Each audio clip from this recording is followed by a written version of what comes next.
Then we say the following verse from Psalm 28, verse 9. This verse is the most quoted verse in the entire prayer book. We say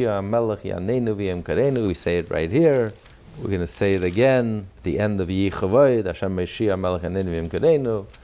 We say Lamatzeach Mizmor David. We finish Hashem Meshiach Melech Yaneinu V'Yem Kadeinu. In Hodu itself, we say 7 times Heshia, Heshienu, help, help, help. The whole davening seems to be a cry for help. Heshia Samecha, help your nation. And bless your inheritance. With the aim and guide us like a shepherd us, v'nasim, and lift us up, ad ha'olam. So the whole prayer is really a cry for help. Now, when you're crying for help, it means you're in a desperate situation. Cry for help is you're stuck. You're like checkmated. You have nowhere to turn. You're crying, Hashia, help. Ratavet, help me. I can't get out of my situation alone. So we're asking Hashem, Hashia, help. And we're talking about a special type of help. A help that comes with tremendous force, tremendous power. It's not a usual kindness. Yeshua is not a regular help. Someone needs a donation, a rich person gives him a donation. That's an act of kindness. You've helped him, but that's not a Yeshua. A real help represents something very powerful. It's the equivalent of, let's say, a person who himself is starving. He's in the concentration camp and all he has is a piece of bread. And he takes a piece of his own bread, his life depends on that bread, and he shares it with another inmate, with his fellow Jewish inmate. This is something that's unusual. This is something that takes tremendous strength. This is not a regular act of kindness. I'm giving you something. I'll be generous. I'll share. It's not a question of sharing, giving. This is, Hashia is strength. It's a powerful strength. It's not just an act of kindness.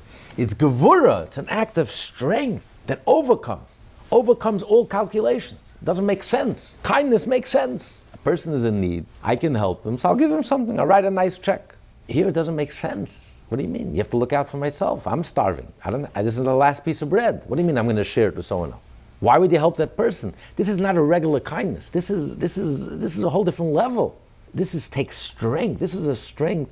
This comes from such a deep place, a place with all there is kindness. There's nothing else. When a person does kindness, there's the opposite of kindness, and you do kindness, you share, you're generous. Here, this comes from such a deep place where everything is good.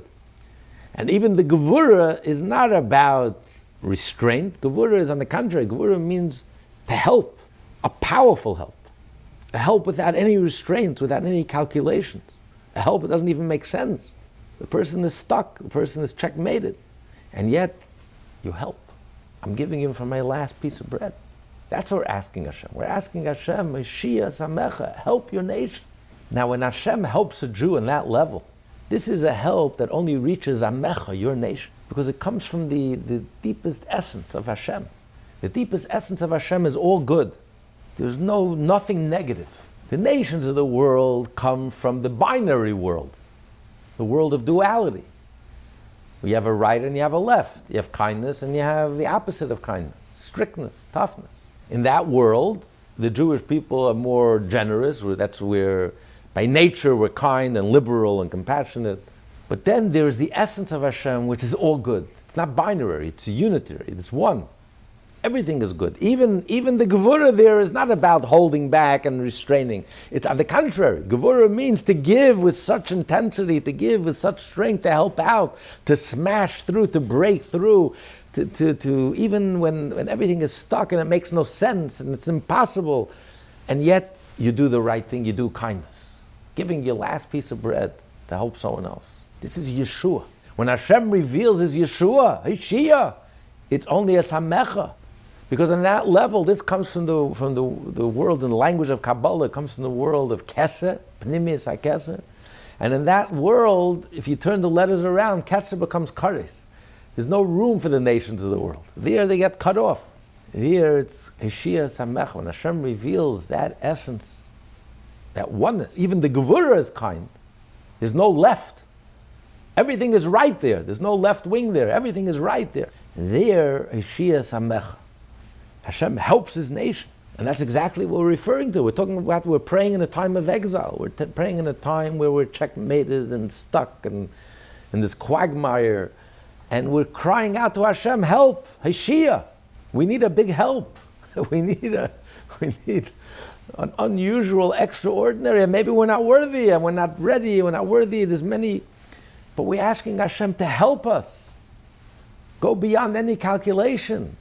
To reach deep into a place where there's no left. Even the Gevurah is really only about doing this to chesed with such strength and such power and such force that it overcomes any calculations and any considerations. Help your nation. Bless your nation. And shepherd us, and lift us up. So he says two things. Shepherd us and exalt them. Lift us up. Because there are two types of giving. There's one way, like a shepherd tends to his flock. A shepherd tends to the specific needs of his flock. It's even expressed in halacha. The Gemara says, I think in Baba Kama, that they gave this animal to a shomer, someone to watch over a sheep, and one of the animals died. Why? Because the animal had no teeth. So when he fed the animals, the poor animal couldn't eat, and he starved to death. And he was held responsible. In Jewish law, he's held responsible. If you're a good shepherd, you have to pay attention. You have to feed each sheep according to their needs. You have to look what he needs. Like Moshe. Moshe was chosen to be the shepherd of the Jewish people because he was a perfect shepherd. He would carry the weak sheep. He would feed the goats, the older ones who had good strong teeth. He would feed them the harder grass. The little ones, the babies, he would take out to the soft grass. In other words, he was able to tend to each group like a good teacher. A good teacher is able to teach each group what they need on their level. He has to understand his students. Who is he talking to? What could they handle? What could they absorb? He was communicating to each one on their own level. So on one hand, we're asking Hashem to give us, like be a good shepherd, each one according to what we need. But then we're also asking Hashem to lift us up, to exalt us. Like a good teacher. Sometimes, in addition to the teacher teaching the student on their level, but once in a while the teacher teaches the student and shares with him things that are beyond his level. What's the point? The student doesn't understand it. He doesn't have the brain power, he doesn't have the receptacle, he can't receive it. But the fact that you're sharing with him some exalted ideas that are really beyond his scope, but he hears these exalted ideas, these wonderful ideas that he senses that they are beyond him. But it lifts him up. It lifts the student up to a different level. That the student is now involved in great things, in very deep things, in very profound things. One day he'll learn, he'll understand it, but it elevates. So we're asking Hashem to help us on both levels. Firstly, on an eternal level, to give us what we need, on a level that we can absorb and we can handle, but we're also asking Hashem also to elevate us, to give us even beyond our capacity. You can't just give a person their capacity. You have to expose them to things that are beyond our capacity, for us to sense that there's a whole reality out there that's way beyond us. Otherwise, we become very square. We become very limited. We limit ourselves. We don't realize there's a whole universe out there, and there's a whole world that's so beyond us. It opens your horizons. It expands your horizons. It opens your head up. It whets your appetite. You become open. So we're asking Hashem both things. We're to aim, take care of us like a shepherd, tend to us, but also v'naseh, also lift us up. Ad olam, until forever. This will remain with us forever. Now in the last moment of exile and after Mashiach comes. So we're asking for something very powerful, very profound, not just a regular kindness. Because we need that help. We're in exile, we're stuck. 52 years, or we're stuck in exile. In this quagmire, we can't seem to budge on a global scale and also on our personal level. We all know ourselves. We're stuck in our ways and stuck in our habits and entrenched. And we just can't seem to budge. We can't seem to really change. And that's prayer. We're asking Hashem, help. Ratevet, save me, help me. We're not ashamed. We ask. And this Hodu 7 times, help, help, help, help. We're We're davening to Hashem. We say openly, Hashem, we need a big help. We need a big Yeshua.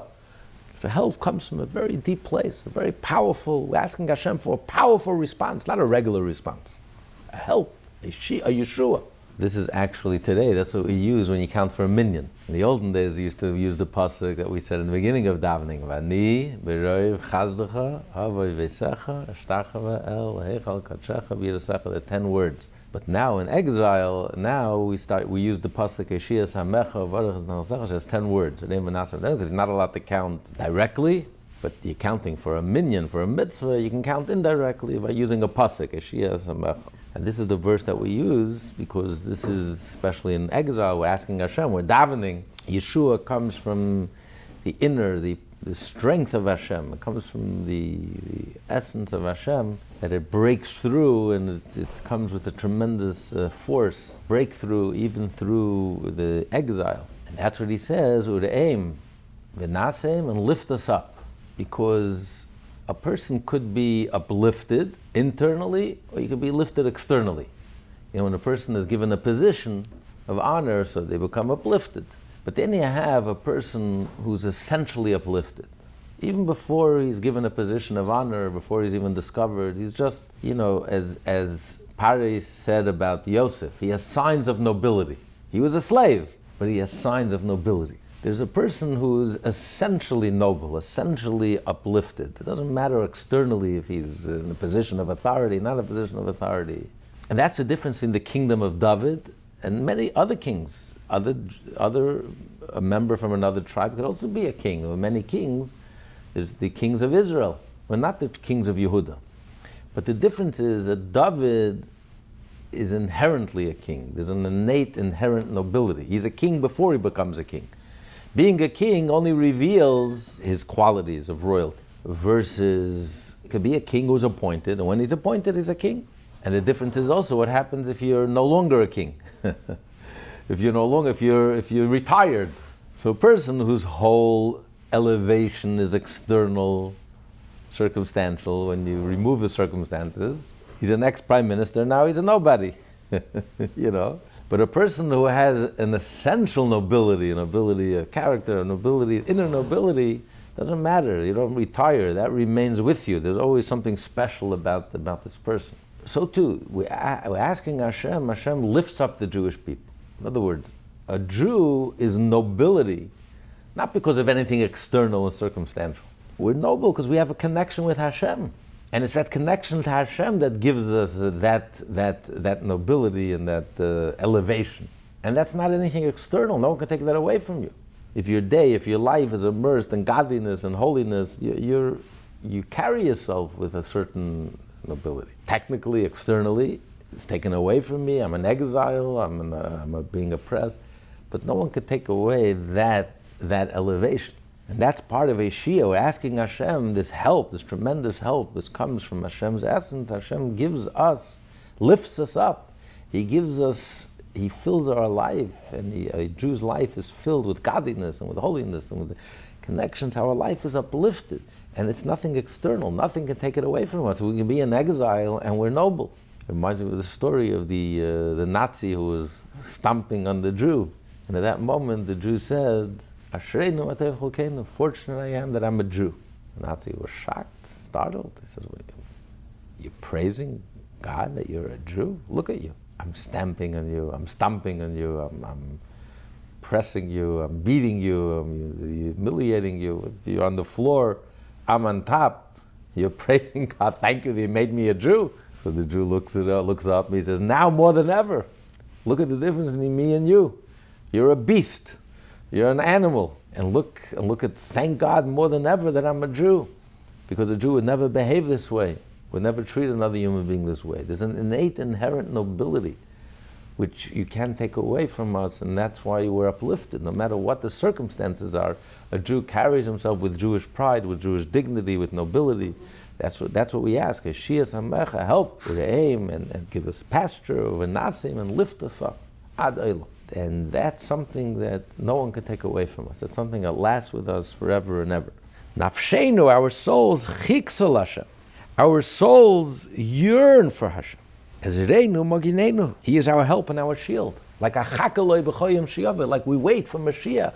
Now a chaka doesn't mean that we just passively wait. A chakaloi is really active waiting. You find an expression in the Zohar that who is wise? Someone who really works very hard to acquire wisdom. The dachkin lemili the chuchmas. Because there are different types of people. There are people who are naturally smart, born with open heads. And you just say, off in the cup, an open head. He's like, they get things, they see things, they understand things very quickly, quick minds. Everything is clear, everything is open. They just smart. Then you have people who are dunces, thick heads. They just very difficult for them to understand. But some of these thick heads had such a willpower, worked so hard, busted their head, broke their heads. They had a head of rocks. You know, they say the difference between the older generations, our generation. The older generation, they had heads of silk, and the stomach was made of rocks. They can eat anything. Today, we have stomachs of silk, and we have heads made of rocks. So it's very hard for them to understand. They just don't get it, they don't understand it, they hear, it just doesn't click, it doesn't resonate, it's words, it is. And they work, and they work, and they work, until they became the smartest people ever. Why is that? Because you have different levels of wisdom.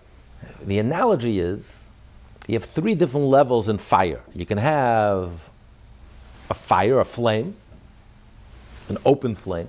Then you have a coal. The coal, you don't see a flame.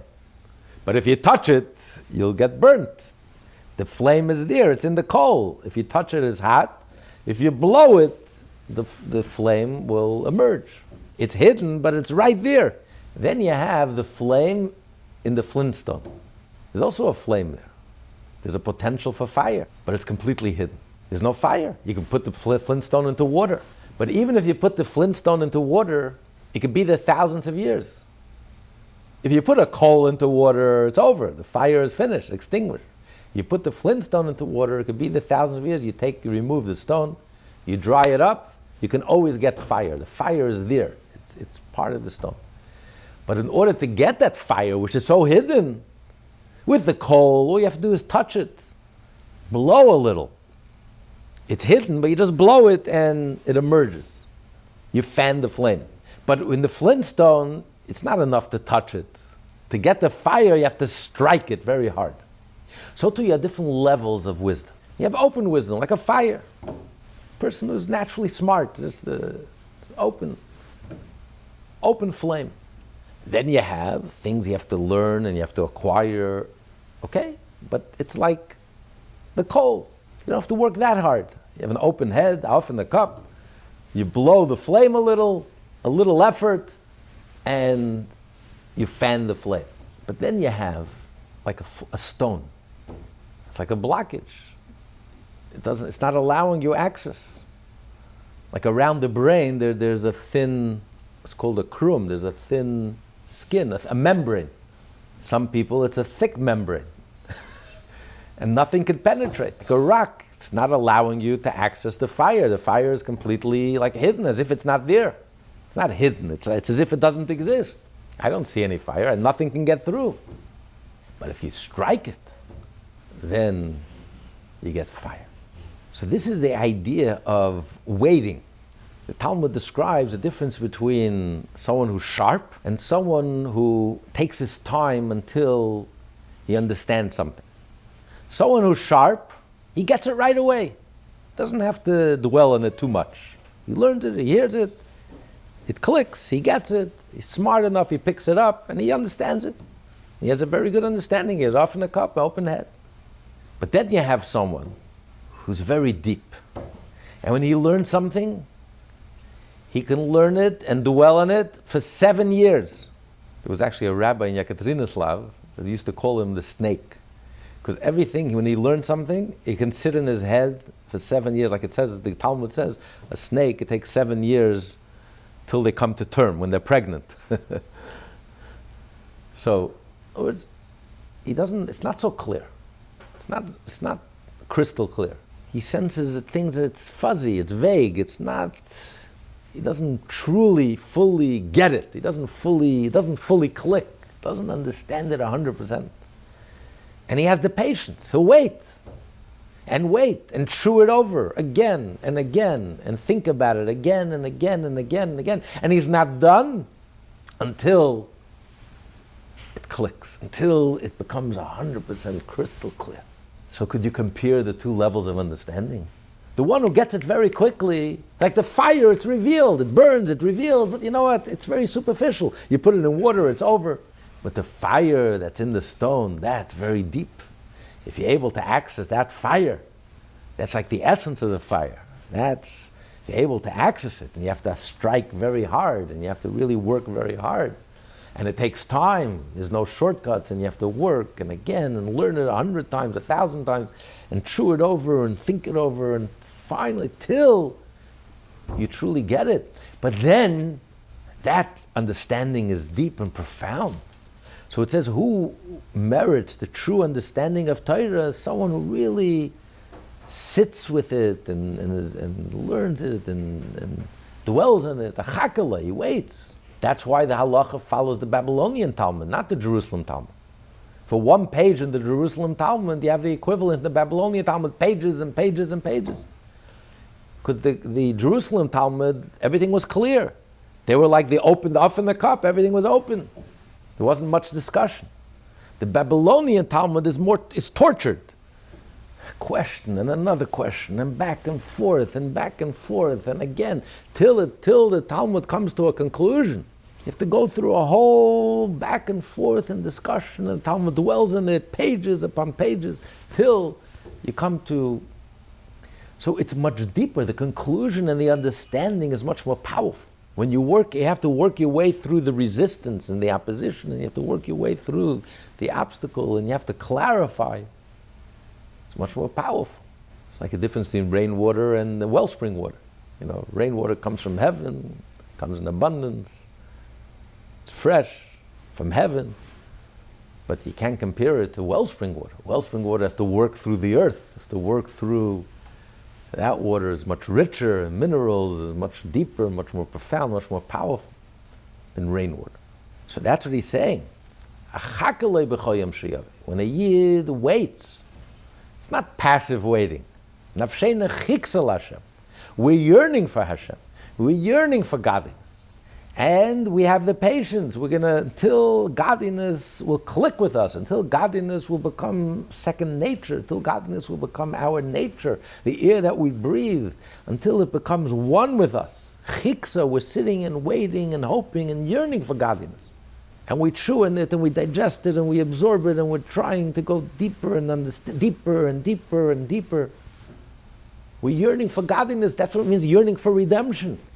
That our being should become godly. We should become so one with Hashem. Hashem becomes such a reality to us.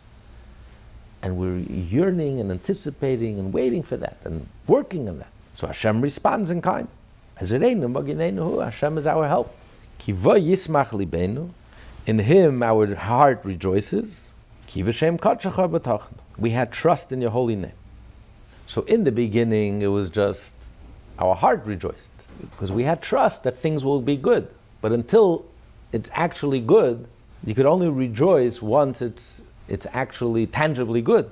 But in our heart, we never doubted. We always had trust in Hashem, and we rejoiced. We knew that Hashem will come through for us. Yichazdecha Hashem aleinu. Hashem, may your kindness be upon us. Kasher yichalnu lach. Like we have placed hope in you. Hashem is interactive. Hashem responds in kind. The same level that we have trust in Hashem, that's the level that Hashem responds in kind, and His kindness is upon us. And aleinu, of course we know that everything Hashem is good, everything Hashem does is good. But we want aleinu, we want the kindness that we can see it's good, that we know it's good, that's tangibly good, that's human, on a human level is good.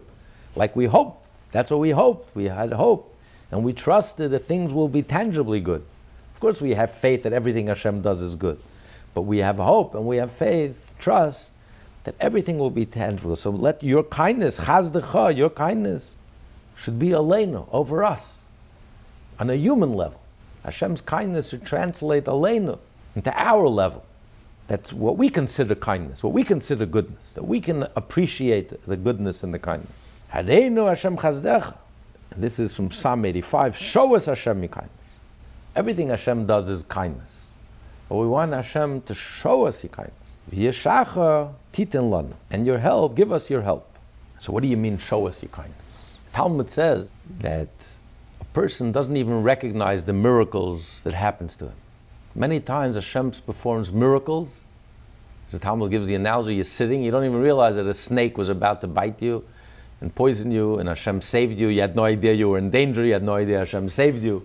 You were completely oblivious to what was going on. You can't even thank Hashem. You don't even know a miracle has happened, the greatest miracle has happened. That's what he says when Mashiach will come, the nations of the world are going to praise Hashem for all the good things that happened to the Jewish people. Why are the nations praising Hashem for the... Because they know what they plotted behind the scenes. We don't even know half of it. They know how many times Hashem saved us and we had no clue that we were even in danger in the first place. Hashem abolished all their plots and thwarted all their schemes. So you have different levels of kindness that Hashem expresses. You have a level of kindness, like Hashem makes an open miracle. Hashem shows us an open miracle, splitting of the sea. Okay, Hashem makes an open miracle. Hashem shows His kindness. You have a kindness where it's not an open miracle, like the story of Purim. Today is Purim Katan, tonight is Shushan Purim Katan. The story of Purim is a natural event. Nothing happened supernaturally, but you realize, you put all the pieces together, you realize that Hashem was guiding everything. Hashem put all the pieces into place. It was nothing short of miraculous. But it wasn't an earth-shattering miracle. Hashem didn't split the sea. But if you look, you can see Hashem's kindness. But it's Hashem's kindness operating in a natural way. Then there's a third level where Hashem operates in a natural way, so much so you don't even know that there was a miracle. You don't even know there was a kindness. You're completely oblivious that you were in danger. Ein balanes makir b'nis. What's the difference between these different miracles? On one hand, for us, which is the greater miracle? The open miracle. Hashem breaks nature, shatters the rules of nature for our sake, makes an open miracle to save us. That's the ultimate for us. That's the ultimate revelation of Hashem, the ultimate expression of Hashem's love for us and His kindness for us, that He shatters nature for our sake. But from Hashem's point of view, which miracle is greater? From Hashem's point of view, the fact that miracle, that revelation of Hashem had to break nature, means it's limited. That the revelation is limited to being infinite, and therefore, for it to be revealed in this world, it has to shatter the world of nature, and it's to shatter this whole world. Versus when a miracle happens in a natural way, especially when it's so natural we don't even know that a miracle happened. It comes from a much deeper place. It comes from the essence of Hashem. Hashem is not just infinite, Hashem is undefined, and therefore it's like a paradox. He can combine the infinite with the finite, he doesn't have to break the finite. Like the difference between the temple and the Holy of Holies. In the temple, you had 10 miracles. Hashem shattered nature. 10 miraculous things happened, which broke nature. In the temple, in the Holy of Holies, he didn't have to break nature. Everything was natural. Everything took up space. You made a measurement. The Holy of Holies took up space. The Ark took up space. At the same time, it didn't take up any space. So it was a paradox. It was the ultimate miracle, and yet it didn't break nature. Nature operated, no problem. I'm not breaking you. So when Hashem makes a miracle within nature, like the story of Purim, or even greater yet, a miracle where you don't even know there's a miracle, it's so hidden and so concealed, you don't even know, it's the ultimate miracle. From Hashem's point of view, it's coming from a much deeper place, coming from the essence of Hashem. But we're asking Hashem, what are we asking Hashem in this prayer? We're asking Hashem, Hareinu, Hashem chazdecha. We want to have the best of both worlds. We want to have chazdecha, your kindness, that comes from Hashem's essence, that's unlimited and undefined, and therefore it doesn't have to break this world, doesn't have to break nature. But we're asking Hashem, Hareinu, show it to us. We want to see it. We want to see this miracle. And of course that's going to happen when Mashiach will come.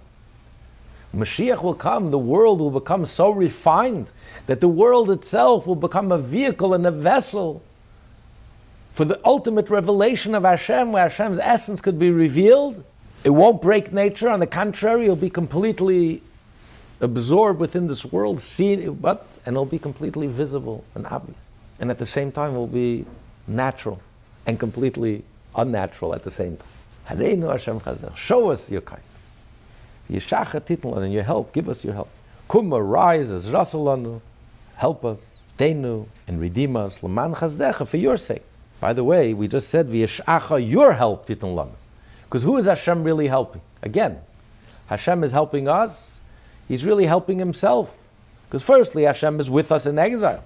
The Shekhinah is in exile. So V'yeshacha, it's your help. Give us your help. You're in exile. When you redeem us, you will be redeemed. You will be helped. So rise, help us, and redeem us for your sake, for the sake of your kindness. Anoichi Hashem Elokecha. This is from Psalm 85. I am Hashem. Anoichi Hashem Elokecha. I am Hashem, your God. Hamalacha, that elevates you. Me'eretz Mitzrayim, that lifts you up from the land of Egypt. Hashem says, Harchef Picha, open your mouth, broaden your mouth, ask whatever you need, V'amaleyu, I will fill it. So our Talmud says that this is not referring to asking for our personal needs. It's referring to asking to understand the Torah. When you're asking Hashem, He should help you understand this Torah, Hashem says, open your mouth wide, and I will fulfill your request. Don't ask small, ask big. But when it comes to asking for your physical needs, it's not nice. You come to petition for someone, you don't ask for everything, you ask for small things. You ask for what you need. It's simply not nice to ask for, especially if you're not deserving. So that's why the Talmud says it refers to asking for Torah. However, in the Jerusalem Talmud, Rish Lakish says, no, this is referring to asking for your physical needs. Hashem says to a Jew, just like I took you out of Egypt, I did the impossible. It was a 180-degree change, and taking Jews out of Egypt was also a physical redemption, besides being a spiritual redemption. So Hashem says, don't be narrow-minded. Ask big. Harchef Picha, open your mouth wide. Ask big. Hamaleyu, I'll fulfill all your requests. But how do you reconcile the contradiction? Here the Talmud says you shouldn't ask. It's not talking about asking for your physical needs, and here Rish Lakish says it is talking about. The Rebbe explains it depends what level you're at. When a person is in a very low spiritual level, then you're right. You don't stand in front of the king and ask for the world. You'll get nothing. You ask too much, you get nothing. Why should I give you? But when a person reaches a higher level, and you realize that you're Hashem's ambassador. So when you're asking for physical things, what are you asking? You're not asking for yourself.